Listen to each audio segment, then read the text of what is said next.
I'm going to talk to you today about the ghost wash technique. Nice technique for getting light in a painting. Now this is the reference I'm going to use. I took it myself in my local woods, nice little autumnal scene. Good opportunity though to play around with the light and the atmosphere. But the ghost wash technique, it'll become apparent why I call it that as I go through the painting, and it's a really nice technique for getting some light and atmosphere and a good sort of sense of cohesion in a painting. And I start by wetting the sheet all over, not saturating it, but just wet enough that the paint moves around. I'm using a sheet of Arches 140-pound cold press. Very nice to use for wet in wet techniques. But just bring the water all the way over. And now I've left it for about a minute to soak in, and I'll just touch the surface there, and I can feel that the paper's damp but not soaking wet, so the paint isn't going to run down too much, but it will soften and it will blend together. And that's the idea, is that I can create a nice misty effect. So I've just used some of the grey in the palette there, put some cobalt blue into it. And now just picked up a little bit of raw sienna. And so I want a really soft sky, hardly anything at all there really, but just a little bit of colour on there just to create a nice soft sort of misty type effect. And now I can start to work on the distant tree line. So I've just picked up some ultramarine and some burnt sienna.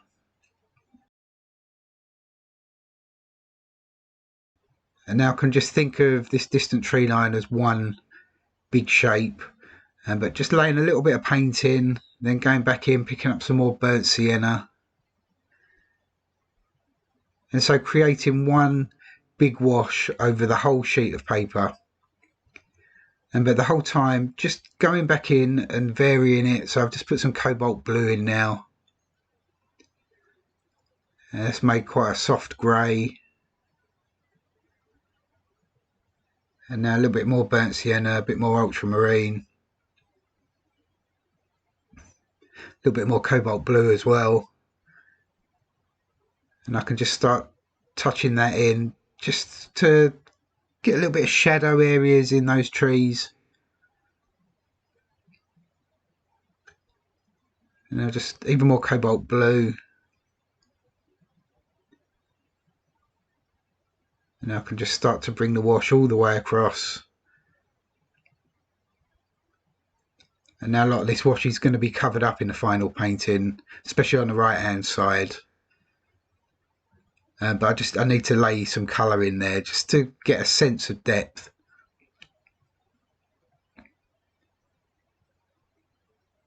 Now just pick up a little bit of raw sienna. I'll just put a touch of viridian into that. I can start getting some of the greens in there. And some of the greens in the reference photo are quite bright. I'd like to subdue that slightly. But some more raw sienna. And now I'm just going to bring in a touch of Indian yellow, which is quite a bright colour on its own, but I'll tone that down with some raw sienna. And just lay that in for that distant field. Now a lot of this wash will very slowly run together, but that's fine, that's what we're looking for. And so I've just picked up some more of that grey colour, and I can lay some of that back into that tree line there. And now a bit of burnt sienna in there as well, and because it's still wet, I can lay paint over the top.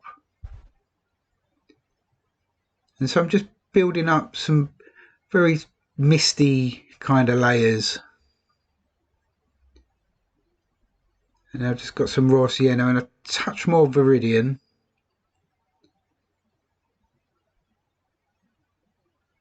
And so it's quite important to always vary your mix.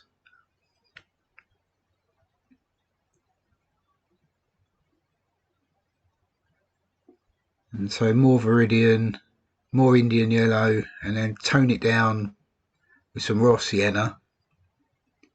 So get quite a nice earthy green, but it's still got a little bit of a glow in there because of the Indian yellow, and that's what I'm looking for. I want a nice sense of light in the finished painting without it being too bright.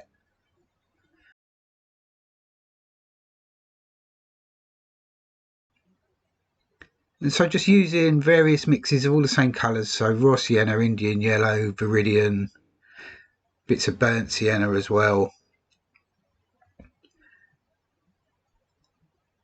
And every time going back in and just varying that mix ever so slightly.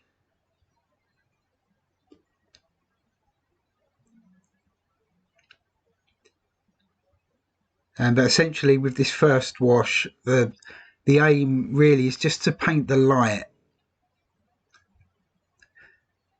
So getting all the lighter tones in first and allowing it all to run together as one cohesive wash.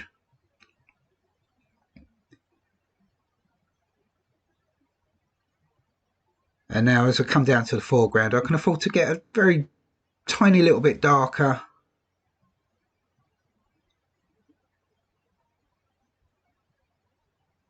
And so bring some of that brown, reddy, green across there.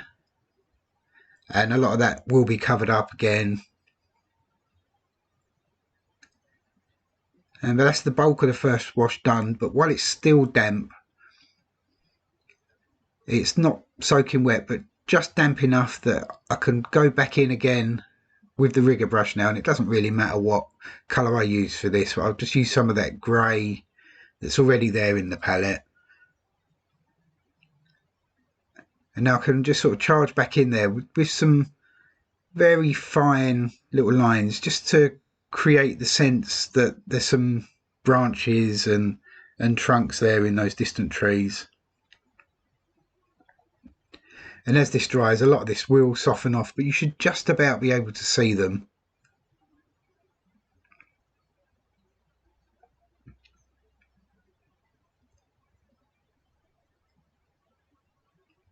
And so I can bring that all the way across, just add a little bit of blue in there as well, and just put some in on the right. Like I said, a lot of this on the right hand side will be covered up,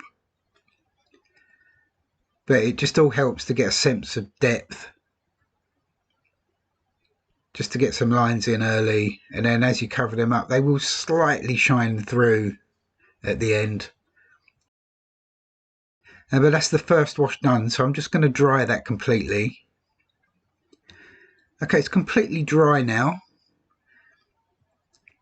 which is quite important because I want to maintain that first wash, and hopefully you can see why I call it the ghost wash.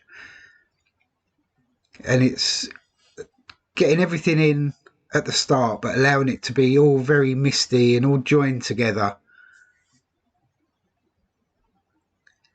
And now that first wash is done, I can start to lay over with some slightly harder edges and now build up layers on top of that. So I'm just going to use some more of that blue grey that's just in the palette there, and lay some of that paint down, and then just give it a quick mist as I go. Hardly any water coming out of the mist bottle, but just enough, just so it softens the paint.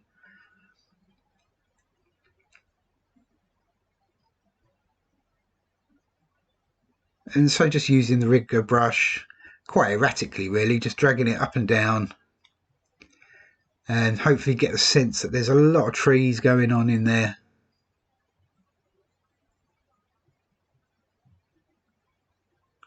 And like I said, it all helps to add depth and just give a sense of distance in your paintings.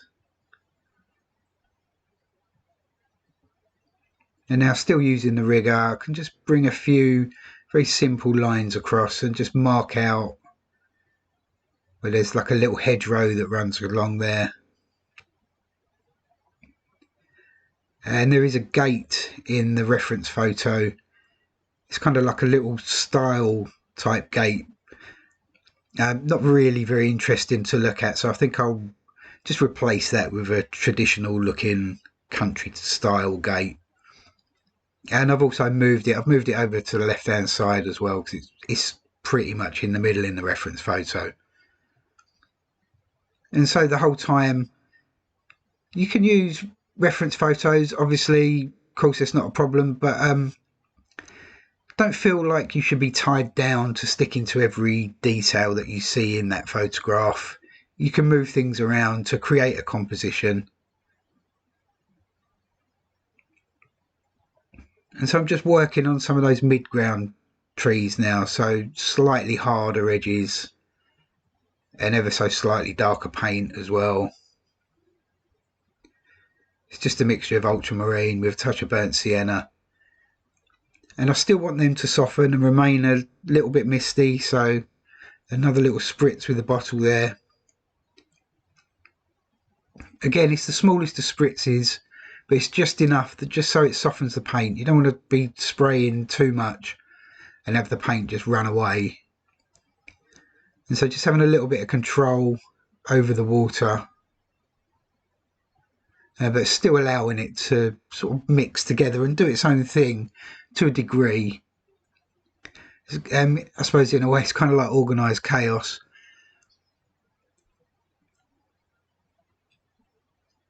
Okay, now I'm just starting to get some slightly harder edges in the land now, and I've just brought that hedgerow all the way across. And I'll get a little bit of colour just up in those trees and just get some autumnal foliage. So I've got some Indian yellow with a little bit of burnt sienna, and just using the side of the rigger still and just drag a few little bits of foliage on there, the tiniest little bit of a mist.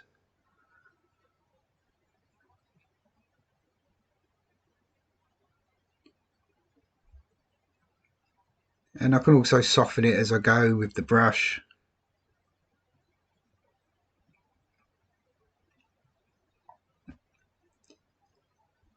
And now same sort of thing where I'm just touching a bit of raw sienna into there now.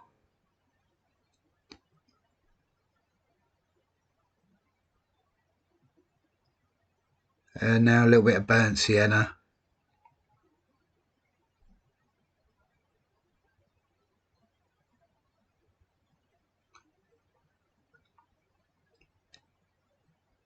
And like I said, I'm using the reference photo just as that, just as a reference. I'm not sticking to it as such. I'm not trying to recreate the photo exactly. I like the sense of light that it gives me, the soft kind of light and the sort of slight misty feel to it. And I just want to recreate that feeling. I don't want to recreate every single tree that's in there. And so I'm just glancing at the reference and just kind of using it as a guide for colour and light and atmosphere. Okay, I'm just going to get a little bit of texture down in the land now. So just grab some burnt sienna and just put some viridian into that. I'm not mixing it too well. And similar to painting foliage on trees, I'm just using the side of the brush and moving the brush around and really letting the brush do the work. Not looking to paint grass or twigs or anything like that. No, it's all about letting the brush do its thing, really. And I think brush strokes are far more important than trying to paint grass or anything like that. It always looks a little bit tacky if you just have loads of little vertical strokes or something like that to suggest grass. I think it's far better to have actual brush strokes in there.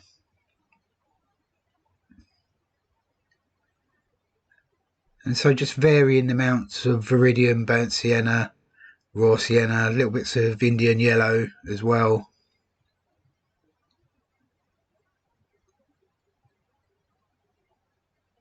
And just touching that in, varying the brush stroke all the time. So side of the brush, tip of the brush, dragging the brush a little bit as well. And picking up little bits of everything in the palette as well, just to get a lot of variation in there as much as possible.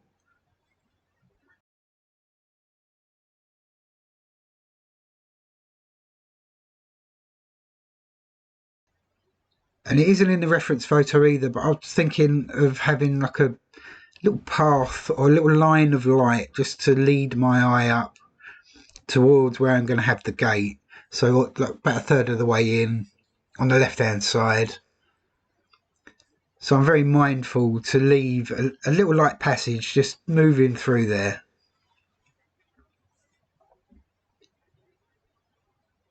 So I've just mixed up a little bit of darker paint now with some blue and some burnt sienna. And now I can bring in another layer of trees on the right hand side there. And the paper's still ever so slightly damp from the trees I put in before, but that's fine. That's exactly what I want. I want the paint to soften and kind of mix with that. And so it's all about creating different planes. So I've got the distance, the midground, and now I'm starting to come towards the foreground. And so getting a tiny little bit darker with the paint, and I'll get a little bit warmer as well with the foliage that I add to these.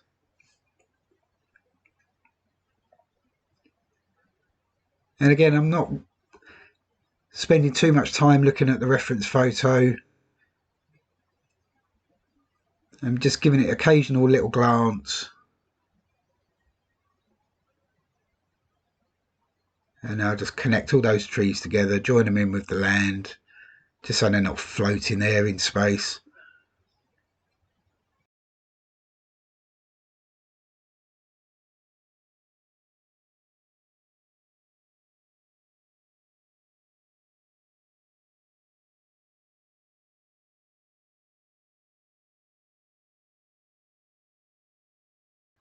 I'm going to add a tree just on the left hand side there. There is a little tree in the reference photo, and I thought it's a good opportunity to just add something on the left there just to frame the painting and stop your eye drifting out on the left hand side there.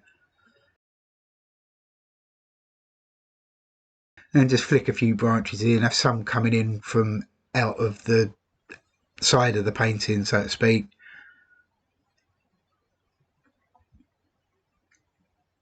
Okay, now I'll add a little bit of foliage to these trees as well. So I've got some Indian yellow, some raw sienna.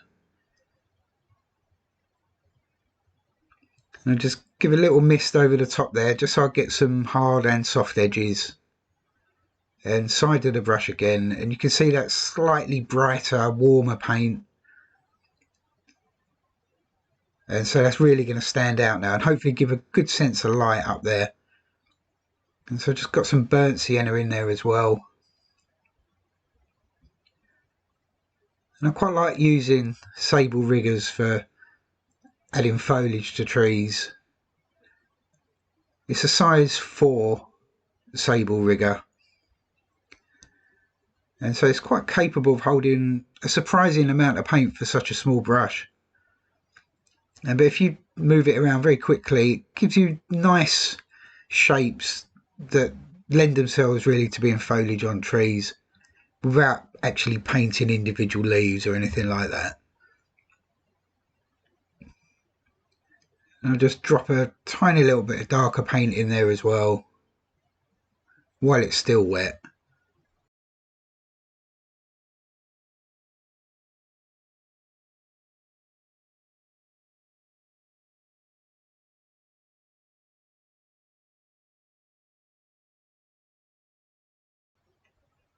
And I'll just pick up a little bit more ultramarine, just mix that in, and I'm just going to strengthen up that little hedgerow there. And again, while everything's still damp, it's a good opportunity to charge back in, and you get a few little hard edges, but some nice little soft edges as well. And so it's all about finding a balance between hard and soft edges.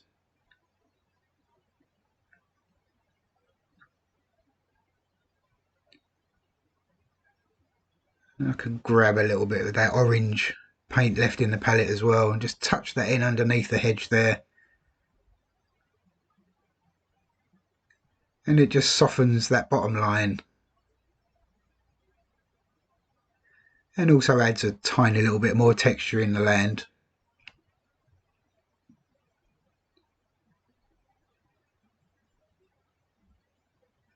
And I'll just put a touch of Viridian into that orange, and I can bring a little bit more texture across the land. But still taking care just to leave that little light area just leading up to the gate, or where the gate will be. But I'm going to dry that wash now. Okay, time for the final touches. So I'm just going to mix up the darkest paint now and just put in some trees in the foreground. So I've got some burnt sienna, some ultramarine, a touch of raw sienna. And now another tiny quick spritz just over the whole thing. So I still get some soft and hard edges. And I'll just pick a spot and just drag a brush straight up there.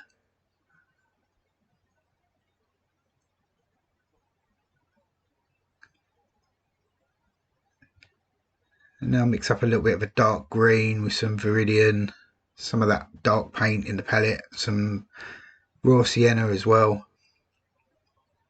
So a very dark green, so I'll have a green tree trunk going up. And again, just drag the brush straight up.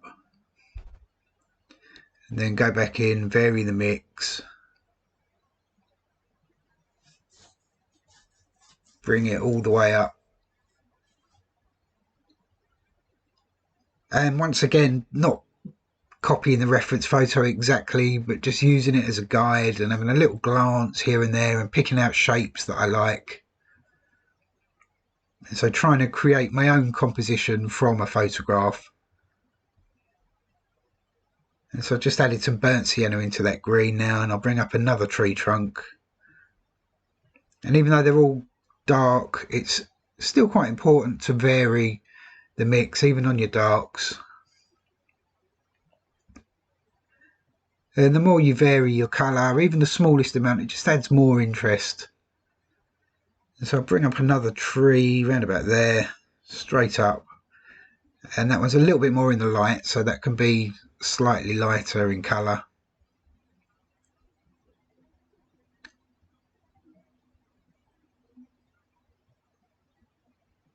And now quite a neat little trick you can use when painting things like trees is to mix up a dark, and then while the paint's still wet from those trunks, you can just drop a little bit dark in there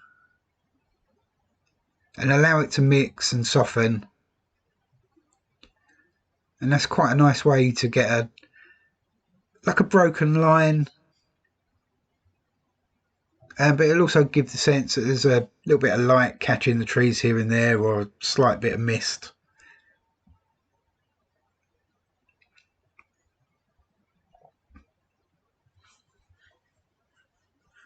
And so just touch that in here and there. You don't have to touch it all the way along that tree trunk, but it just creates a nice little bit of variation and just breaks the line up a little bit.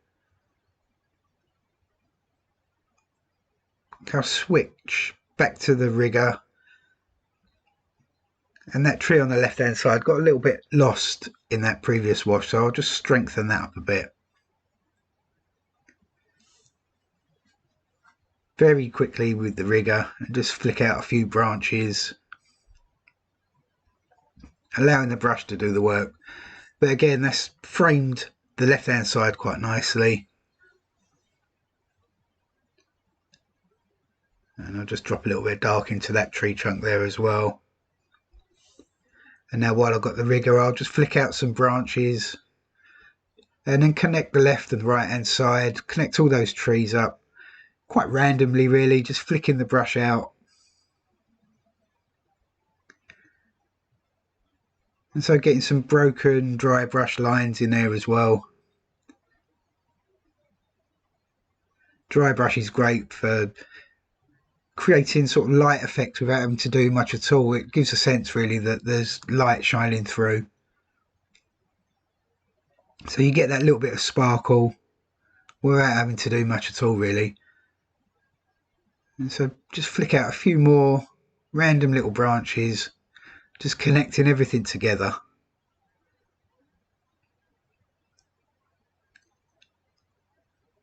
I'll just switch back to that medium-sized brush. I think it's a size, maybe it's a size 5 or 6 round brush. Very old, tatty brush, but quite nice for adding little grassy type effects. So I mixed that up quite dark. There's Viridian in there, burnt sienna and ultramarine. So it's on the greener side, but it's very dark. And now I'll just touch paint in and trying to find a balance between left and right now and really create a sense of light by adding some darks. And so connecting all those tree trunks down into the ground and just giving a little mist here and there as well. And again, tiniest little mist with the bottle. You don't want to be squirting loads of water out of a mist bottle and washing all the paint away. It's just a little spray just so it softens. It's actually very warm in my studio today. It's cold outside, so I've got the heating on, and it's almost similar to painting in summer. Painting indoors in the winter, but if you've got like a radiator on or if you've got a fire or something like that going, it can create the same problems as painting in summer, is that your paper will dry quite quickly.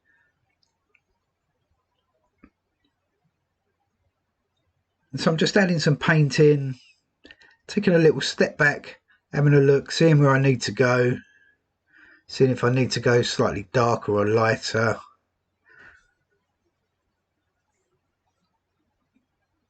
And because I did mist a little bit across the bottom there, it's softening quite nicely on its own.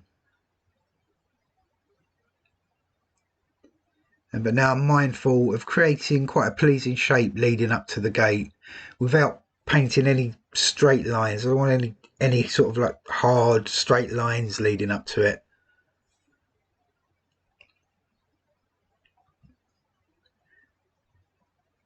Could just go back into the rigger now, and I'm going to add a little bit of definition over there. So just start with the posts.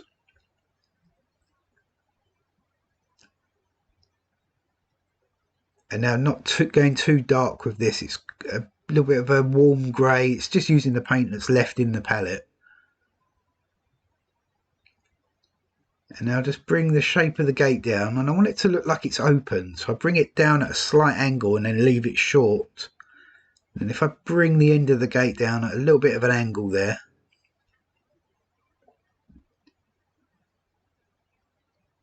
and now just join that together with some of the little horizontal slats on the gate, and a couple of little verticals in there, and then just join that all the way across the bottom, and a little diagonal bit in the gate there. Nice traditional looking old style gate.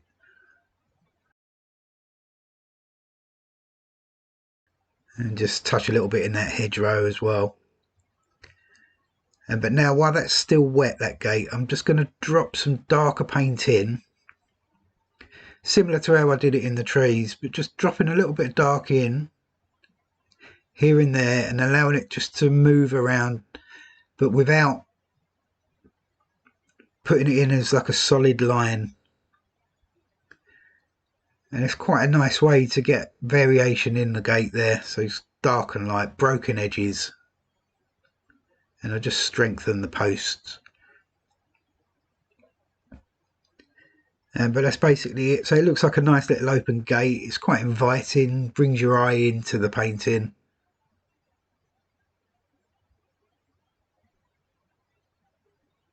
And a tiny little bit of definition across that hedgerow.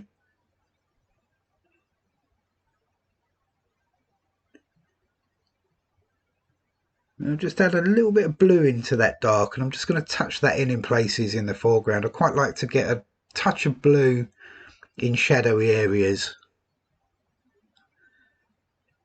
Yeah, but that's gone on quite hard, so I've just softened that with a little bit of water. You can just drag the paint around a little bit and just create some little textural areas. I'll just switch back to that sable brush.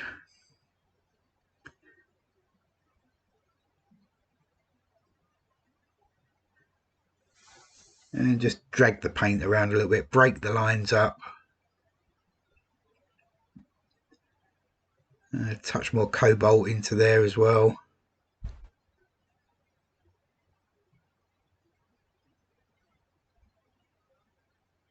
And now I think that's creating the light in the middle of the painting. By having the darks at the side, it pushes your eye up towards that gate.